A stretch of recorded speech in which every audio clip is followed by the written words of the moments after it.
नमस्कार, मैं सरिता सोनी और आप देख रहे हैं बीकेटी न्यूज 24। आज की कुछ खास खबरों को जानने के लिए आइए चलते हैं खबरों की ओर। डॉक्टर संदीप सरावगी अपनी सामाजिक संस्था संघर्ष सेवा समिति के माध्यम से समाज सेवा के क्षेत्र में लगातार कार्य कर रहे हैं। समिति का उद्देश्य है कि किसी भी बहन बेटी के विवाह में धन अभाव के कारण कोई समस्या न आए, इसके लिए संघर्ष सेवा समिति अपनी क्षमता अनुसार विवाह में सहयोग भी करती है। समिति के माध्यम से डॉक्टर संदीप अब तक सैकड़ों बहन बेटियों के विवाह में सहयोग कर चुके हैं।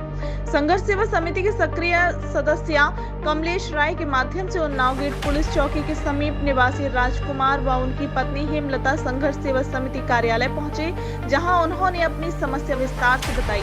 राजकुमार व हेमलता की पुत्री की शादी संपन्न होनी है। उनका परिवार घर पर बीड़ी बनाकर अपना गुजर बसर करता है, जिस कारण उनकी आर्थिक स्थिति अच्छी नहीं है। डॉक्टर संदीप द्वारा कार्यालय पर राजकुमार और हेमलता की पुत्री सविता कोष्ठा को उपहार भेंट किया गया।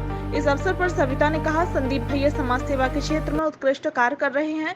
उनके कार्यों के बारे में समाचारों के माध्यम से जानकारी प्राप्त होती रहती है। बहुत कम ऐसे समाज सेवी हैं जो बृहद स्तर पर दूसरों की सहायता करते हैं। आइए देखते हैं सरिता सोनी की रिपोर्ट। संदीप जी, संघर्ष सेवा समिति में कौन आया हुआ है? संघर्ष सेवा समिति में आज एक और हमारे परिवार का नया सदस्य हमारी बेटी के रूप में सविता कोष्ठा आई हुई है। ये बेटी जिसकी शादी है। आपकी माता का नाम हेमलता है और पिता का नाम राजकुमार है। आपके घर में बीड़ी बनाने का व्यापार होता है। इस बेटी की शादी है 3 दिन बाद। एक परिवार में एक पिता से और एक भाई से जो छोटी बेटियां या बहनें अपेक्षा करती हैं, उस अपेक्षा के साथ संघर्ष सेवा समिति की देरी पे जब ये बेटी आई तो जितना हमसे और हमारे संघर्ष परिवार से हो सका उतनी सहायता हम लोग आज बेटी धन के रूप में इसकी सहायता कर रहे हैं। और इस बात का भी वचन दे रहे हैं इसको कि कभी भी अगर कोई भी दिक्कत परेशानी आती है तो अपना पिता, अपना भाई, अपना परिवार समझ के पूरी जिंदगी जो संघर्ष सेवा समिति के इस ऑफिस में आकर कोई सी तरह की कोई भी सहायता कभी भी दे सकती है। आपने कितने बेटियों को विदा कर दिया? हमारे सर में 254 या 255 255 के आसपास इस बेटी है जी, जिसकी सहायता ऑफिस से कर रहे हैं।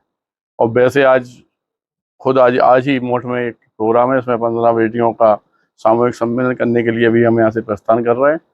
और इस बात को बुंदेलखंड और हमारा झांसी, हमारा उत्तर प्रदेश अच्छी तरह से पहचानता है कि हम लोगों का एकमात्र उद्देश्य है वो है सामने वाले के आंसू पोंछना, उसकी सहायता करना। इस काम में हमारी संघर्ष सेवा समिति की जो हमारी बहन है, सबसे बड़ी बात तो ये है कि वो भी पूरे दिन भर से सहायता का ही काम करेंगे। जिसमें एक बड़ा नाम आता है हमारी बहन का, कमलेश बहन जी का। आप कमलेश राय बहन जी भी हैं, जिनकी वजह से ये बेटी आज संघर्ष सेवा समिति के ऑफिस में आई। कमलेश दीदी ने ही ये बताया कि भैया ऐसी ऐसी प्रॉब्लम है और ऐसा ऐसा अपन को करना है। तो हमारी ये बहनें जो लगातार समाज सेवा का काम कर रही हैं, सबसे पहले तो मैं इन्हें दंडवत करता हूँ, प्रणाम करता हूँ। और जगदम्बा से कहता हूँ कि हर परिवार को ऐसी बहन मिले जो निस्वार्थ भाव से देश की सेवा के लिए आगे बढ़ के अपने परिवार को छोड़कर सारा समय सिर्फ सेवा भाव से ही लगी रहती है। और मैं झांसी की जनता से भी एक आह्वान करना चाहता हूँ कि कुछ नहीं रखा इन सब चीज़ों में कि जात पात धर्म अच्छा बुरा कुछ नहीं होता है। सत्य ये है कि एक बात अपने अंदर संकल्प कर लो कि जो दुख में खड़ा वो सबसे बड़ा, किसी जात का हो, किसी धर्म का हो, कोई हो। और इस बात की हर परिवार का एक सदस्य इस बात की सौगंध खा ले कि दिन भर में कम से कम एक अच्छा काम करेगा। अगर 10 लाख की आबादी है और अगर इसमें से जो लोग अच्छे लोगों ने कसम खा ली कि हम सहायता करेंगे, तो इस झांसी और बुंदेलखंड की भूमि में तो शायद हमारी समझ में कोई निर्धन परेशान रहेगा ही नहीं, कोई भूखे पेट सोएगा ही नहीं। इसी संकल्प के साथ मैं आपसे दोबारा एक निवेदन करना चाहता हूँ आपके चैनल के माध्यम से कि भाई साहब, जिस तरह से हम लोग लगातार बिना जात पात के, चाहे वो वाल्मीकि बिटिया हों, हम कह रहे हैं कोष्ठा हमारी बेटी आई तो ये भी हमारी अपनी बेटी है, चाहे बनिया हो, चाहे ब्राह्मण हो या यादव हो, किसी जात की हो, नामदेव हो, किसी जात की हो, उनके लिए संघर्ष सेवा समिति एक परिवार की तरह काम कर रही है। उन्हें जो भी कष्ट होता है वो यहाँ आकर हमसे कह सकती हैं।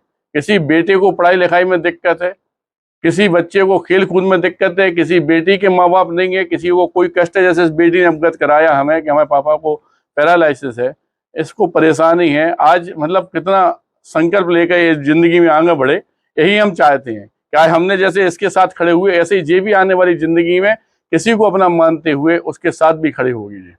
और यही हम आप लोगों से भी अपेक्षा करते हैं कि निवेदन करते हैं झांसी की जनता से कि सिर्फ आप लोग सब कुछ छोड़कर इस निस्वार्थ भाव से दूसरों की सेवा करने के लिए संघर्ष सेवा समिति के साथ कदम से कदम मिलाकर चलें, जिससे कि हम लोगों को आपका आशीर्वाद और प्यार अगर मिलता है तो हमें भी यह लगेगा कि वास्तव में हम लोग एक नेक काम में इस दुनिया में आगे बढ़ रहे हैं और धन्यवाद करना चाहते हैं।